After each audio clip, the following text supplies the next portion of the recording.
Before we get started, I would like to give a shout out to Ghana Podcast.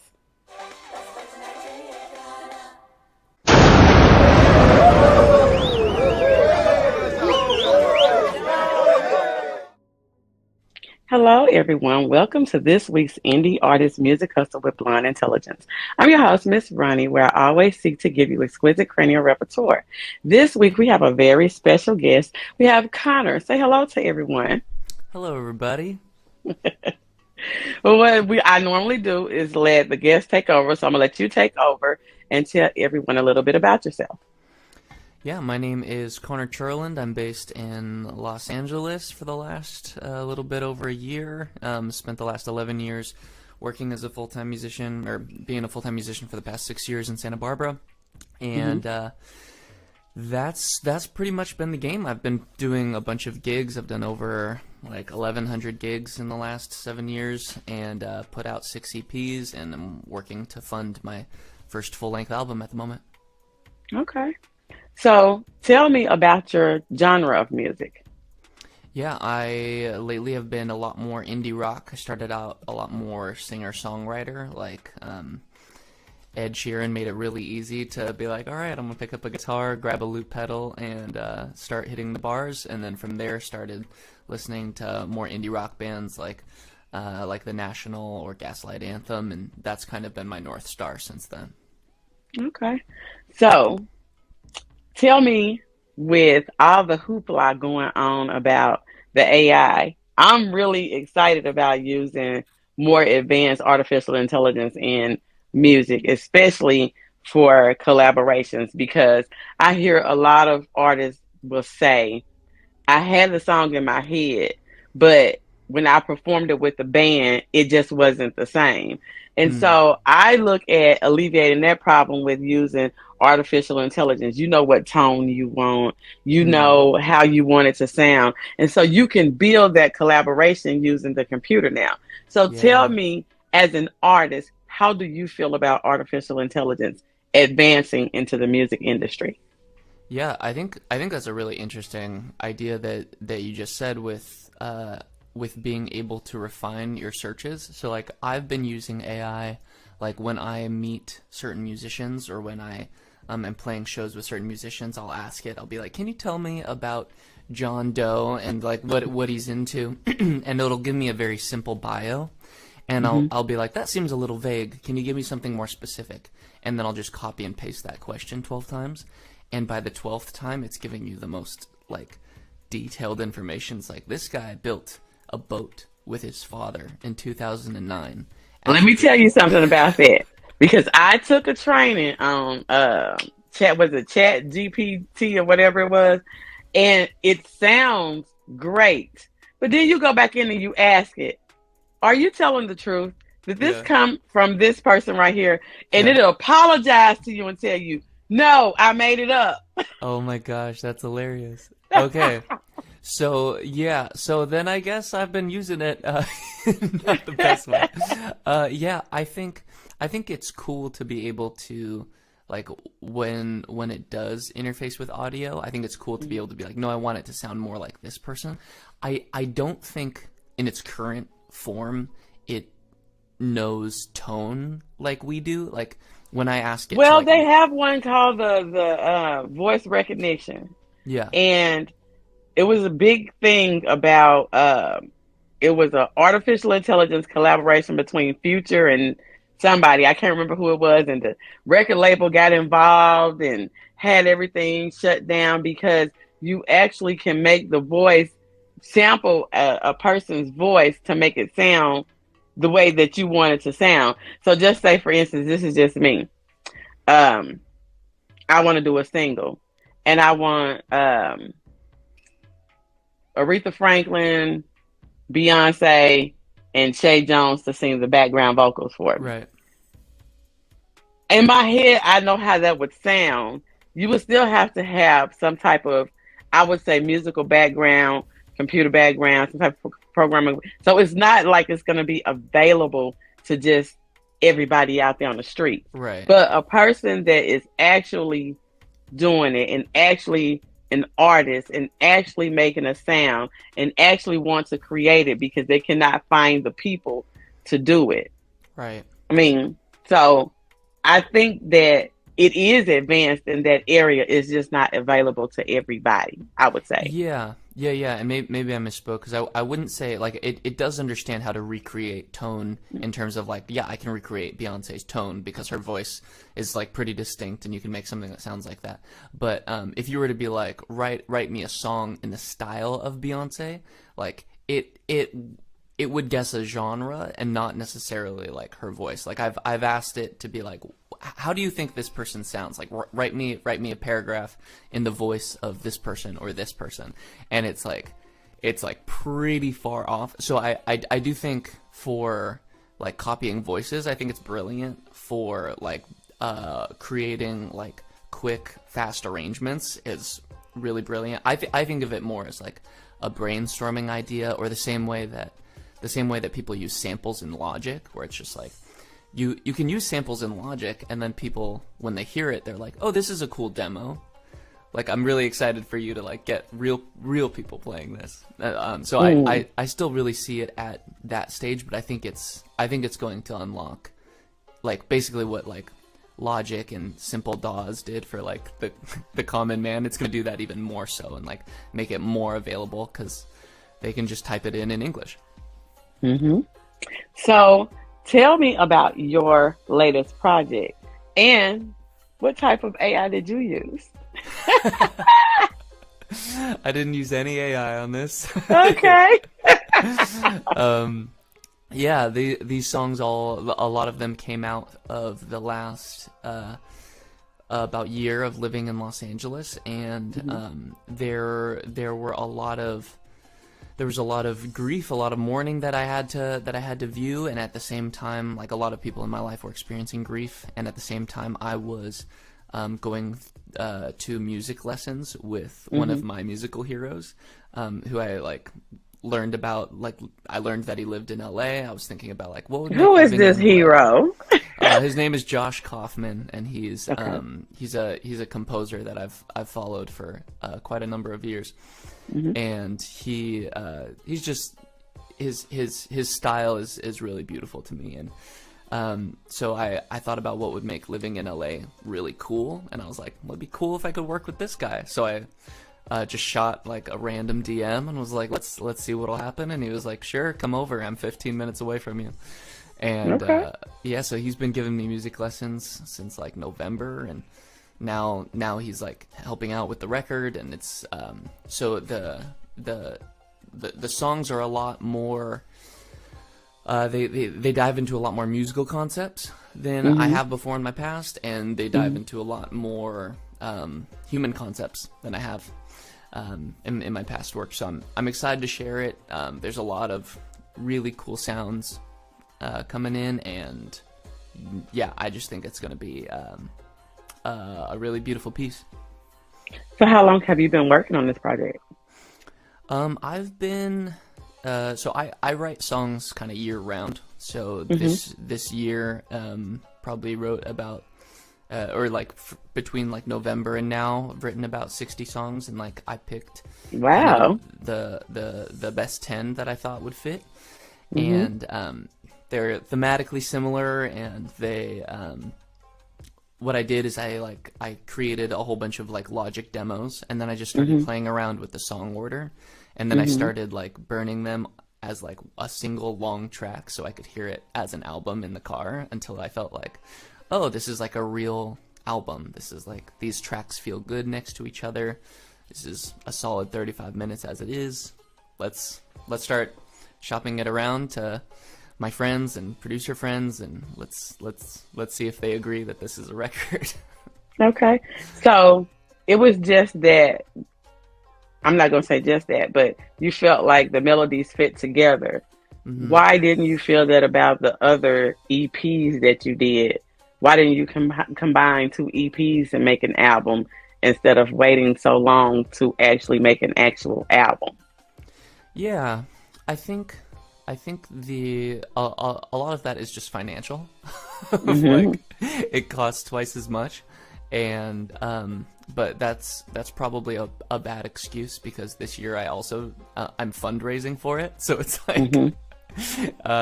now just felt like the right time. Um, Ooh. the the other records that I've made are largely like an exercise in like what am I capable of? Like, Hmm. can I just these are a bunch of good songs. I wrote them in the last year, maybe 2 years. Here we go. I've probably written like two of those EPs are probably like thematically tight. I wrote a love Hmm. songs album in 2020 is when that got released. It was just a bunch of Hmm. love songs, and That was during COVID. yeah, yeah, So was a lot of this songwriting because you had the time during COVID, or it was something that you already were like in the groove of, and then yeah, COVID hit, and it was like, well, I can make some lemonade out of yeah. these lemons. Exactly. It was the second one. I don't know about you, but I was a trash writer in COVID. So like all I could write was like the most literal thing. Like there's a siren from an ambulance driving down my street, and I'd be like, there's nothing. I have no poetry to say. I'm not having a good time. Um, so was that the same for you during COVID? Um, Actually, during COVID, I worked for the government, so Oh wow. we just worked from home. And when I got off from work, I would get into my truck and go riding. I didn't stay cooped in like they said. I did stay away from people, Yeah. but I would say no, COVID wasn't that hard on me. I Nice. still was working. I still worked from home, and I still and got out into nature, not necessarily with people. Yeah. So yeah, it did give me time to work on things that I wanted to work on for myself, like put more into my website and more into my merchandise that I do. I mean, so it gave me time for that. But after COVID, it was like hard with trying to keep up with the pace Mm-hmm. of what you could do during COVID, because then you went back to, I would say, the real world. Right. Yeah. Yeah. That's fair. Yeah. Uh, yeah. So I had a very hard time writing during COVID. So all of those love songs were like largely written prior to that event, and then I got to we recorded that remote, and then figured it Hmm. out figured it out remote. Hmm. Mm-hmm. So when is the release date? The release date for this record is hopefully October. So we're Okay. yeah, we're recording pretty fast, and yeah, trying to be as experimental as we can while being on a quick timeline. Yeah, that is a quick timeline if you hadn't finished actually recording, Mm-hmm. because I know I listen, and I always say to each his own, however you want to run your life, because, I feel like people have to be trailblazers to find out what's going to work and what's not going to work. But I noticed that a lot of artists, especially ones that were interviewed on the show, would say during COVID that they started releasing a song every month. Yeah. And I'm like, if it's just to release, just to keep something out, then yeah. Are you trying to make money off of it? Are you trying to get it into playlists? What are you trying to do with it? Are you just releasing music? So I never did understand the concept of releasing music every month or dropping Mm. a single every week, because I'm not understanding the concept of what the artist is trying to do with it. And then Mm. even with, if you're trying to get on the playlist, Spotify recommends that you submit the music to the curator at least 2 weeks before the release. Right. Okay. Realistically, do you think they're going to get to you in 2 weeks? So Oh, interesting. you want to give it as much time as you can before the release, so you can do that, so you can have the press releases, so you can have the interviews for it, so you can, I mean, all those different things, so you can set up your pre-release so that when it actually drops, then all that hit at the same week. If you registered for the charts and have your virtual encodes and everything, a lot of artists would do part of it but not all of it, and I don't Mm, understand the goal. So yeah. I'm gonna ask, what is your goal when you drop this album? Yeah. One of the goals is just to make a good piece of art that I can stand by. So Hmm. that's one of my main objectives in doing it. The other piece is like, yes, how do we move the career forward? And a lot of it is doing the things that you're talking about. Can we submit early? Can we do a really good job of press? Like right now, I'm really working like the podcast circuit, and Hmm. that, like, when you think about emails from That sounds good because I I didn't mean to cut you off, but like on my promo, I when I got ready to do my promo, and it was the girl was like, "Let me tell you about this new podcast," and she's like, "Girl, everybody got a podcast these days, yeah. but people also need to understand because everybody have a podcast these days Mm-hmm. that if you go through, I think it's called Podcorn, Okay. you can submit yourself to get placements for, you know, the first 30 seconds, you know, if you want mid roll and all that. And Right. sometimes you can do it for like a week and it can be as cheap as $15. So Wow. advertising on podcasts is actually very economical Yeah. for an independent music artist, Mm-hmm. Yeah, especially absolutely. on music podcasts. Mm-hmm. Yeah, no, I totally agree. Yeah, I would say that my success in it has also been like pretty decent. Like when I was working in a tech job, part of the math that they were trying to teach us was like every 9 no's is going to be one, like you're going to find one yes, like, but you have to be willing to get 9 no's to get one yes, so it's always like a 1 in 10 kind of a number. And that's kind of the numbers that I've been doing with like podcasts, of like, send 80 emails, get 8 replies, like, but you have to be willing to like send 80 emails. Like, it's like, Well, I'm also a tastemaker for a company called Share to Pros. So okay, you might wonderful. want to check some of those out too, because it's bloggers, music executives, A&Rs. Another one is called Groover. So there are many different outlets where you can like submit in a whole to a whole bunch of people just off of one Yeah, submission. cool.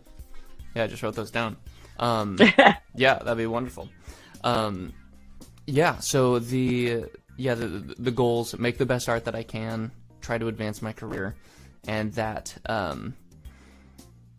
yeah, so that'll just involve me doing the best job at press that I've ever done before, which I'm willing to do. I have the time, so I'm happy to do it.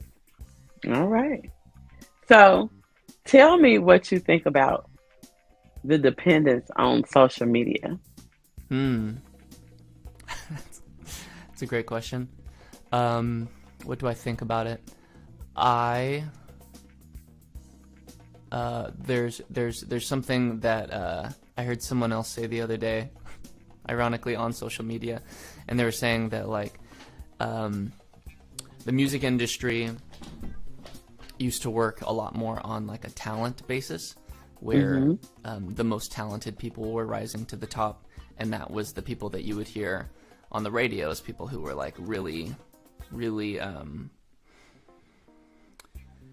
they were Extraordinary. yeah, extraordinary, and they were almost groomed for the job. Hmm. So by the time that they got the job, it was right for them and it was perfect. Hmm.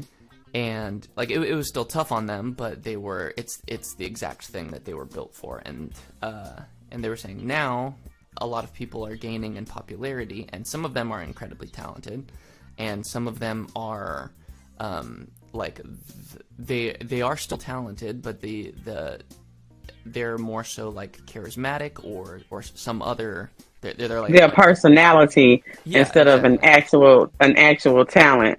So right, yeah, I get it exactly where you're coming from on that one. yeah, But I asked about the social media because I don't know if you're familiar with like Lil Bootsy, but at mm-mm. one time he had lost his Instagram page. I know Donald Trump had lost his Twitter at Yeah, one particular time, and so I know that when people are getting ready to book for shows and events, that's one of the things that they ask about your social media. And Right. I'm just wondering your thoughts, just your personal thoughts on being dependent on social media, because I know I lost the Instagram page. I didn't even care about it. You know what Yeah. I'm saying? Because Yeah. I feel like I don't depend on it as much. But I know some artists say that's the way that they make money. And then when you're submitting yourself to perform at different gigs and events, they want to know about your social media. But in essence, your social media is not even in your hands if they decide that they want to delete your account. Right. So, how do you feel about social media for an artist?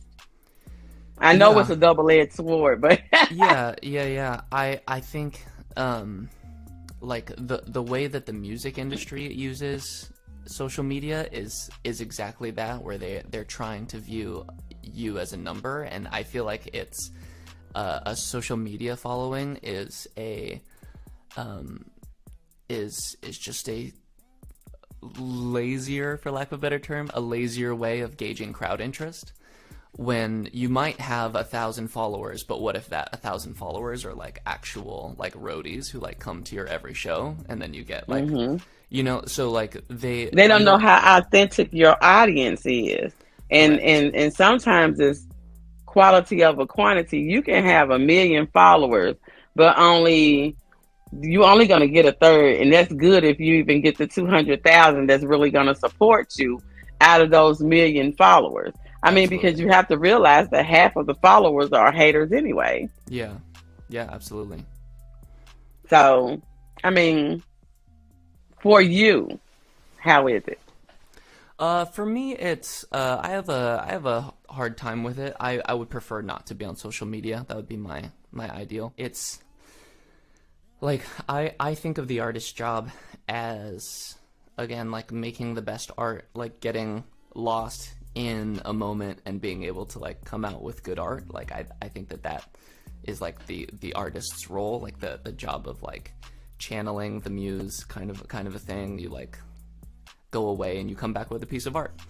Mm-hmm. I think that the role of social media is like more of that marketing role, which I really value. And I think as we continue to broaden what it means to be in the music industry, and like you have a lot of people who are doing stuff from home, and they don't have a team. If you don't have a manager and a marketer and a promoter, like all these things are different, so you have to be the promoter. And like I'm lucky in that I worked a tech job before this, so like they taught me how to use Illustrator and Photoshop, and then from there it was easy for me to learn like Adobe Premiere and like how to edit my own Mm-hmm. videos and all that kind of stuff. But like Mm-hmm.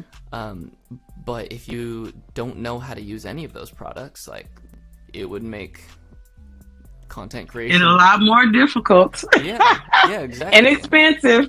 Yeah, exactly. So I basically, like, since 2016 have been recording almost every single gig that I do or every interview that I do, and then like using those as like ways to like chop it up. I like started my own podcast so that I could like talk with musicians about similar concepts and like take that content and chop it up. And like so much of my brain goes into how do I continue to feed this machine. And Mm-hmm. I think that's good, and I think that it's just different than I think what the artist job really is, which is to be Mm-hmm.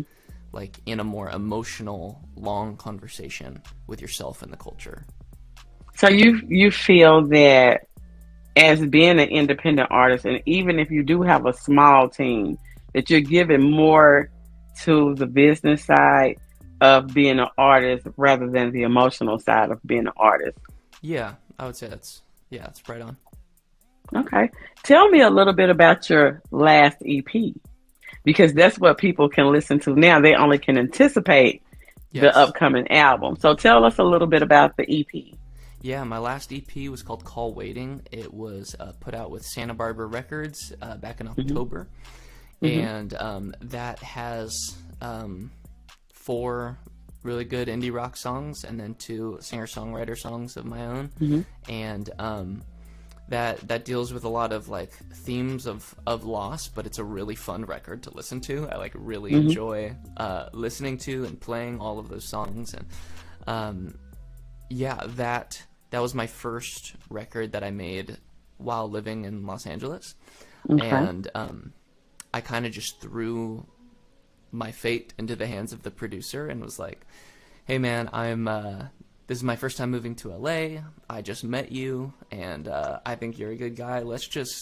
I'm not gonna fight you if we have like any creative differences. I'm just gonna let you win. And No. yeah, well, it was like I already have the songs, so Mm-hmm. he wasn't like looking to change the songs. He Was just gonna add some seasoning to it. Yeah. So I was like in a scenario where you're like, oh, should we extend this like 2 bars or 4 bars? Maybe I'm like, I don't know, dealer's choice, take it. And it's being like, I'm gonna let you, like, if we both agree on the direction, then I'm not gonna bug you about like little things like what we listen to on the car ride or whatever. So that was a wonderful experience, and I think like he introduced me to some of my favorite people in LA through making that record, and yeah, it was just fun to make. We made it in 1 week. 1 week. Yeah. Yeah, we made it in 1 week. One of the guys that we were supposed to record with, he got a broken foot on the Monday we were supposed to record, and he like got into surgery, and so he wasn't available. So we had to find like pinch hitters the last second. It was a really fun week, a little bit stressful, and I really like the record that we got out of it. My favorite song on the record is "Call Waiting," the title track. Oh, okay. So, what grade would you give the album, the EP as a whole?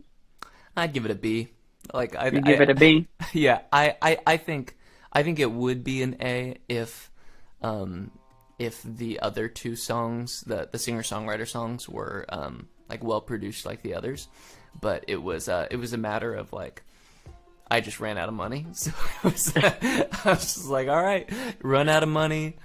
The record label needed 2 more, so I was like, all right, I'll give you 2 more. It was before I knew almost anything about recording, so it was like, I'm not doing a good job of selling it, but I am saying like the other 4 songs are great. The 2 songs that are singer-songwritery are also great. They're just really stripped back, so you're not going to hear it. Like, it's just my voice and one other instrument. So if you're looking for it to crescendo in some way, it's going to stay where it is. Okay.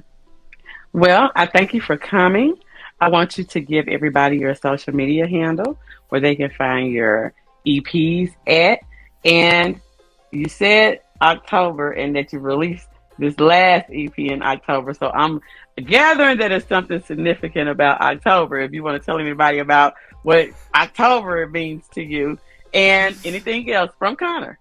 Yeah, my name is Connor Cherland. You can follow me on Instagram, Facebook, whatever it is that you use, TikTok on Connor Cherland.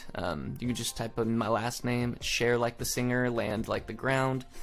And yeah, I love the fall. I have all good feelings about the fall. And yeah, I do live shows kind of all the way throughout California. I'm coming up to San Francisco in late June, and I play around LA all the time. So, yeah, if there's anybody out there in those areas, I'd love to see you. All right. Well, you heard him. You can follow him. Type in his last name, share like the singer, and land. I'm assuming that he's on all streaming platforms. His latest EP was called Call Waiting. Call Waiting. So check him out. Remember, you can find us on all podcasting platforms. You can find us streaming live on social media on Wednesdays.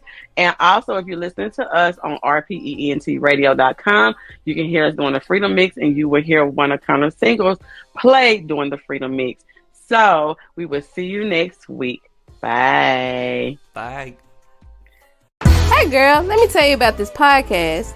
Girl, everybody has a podcast these days. But this one interviews new and interesting indie artists. It's called Indie Artist Music Hustle with Blunt Intelligence. Really? Where can I find it? It's on all podcasting platforms, streams live on social media, and on rpentradio.com. What'd you say it was called again? It's called Indie Artist Music Hustle with Blunt Intelligence. Girl, I'm gonna have to check her out.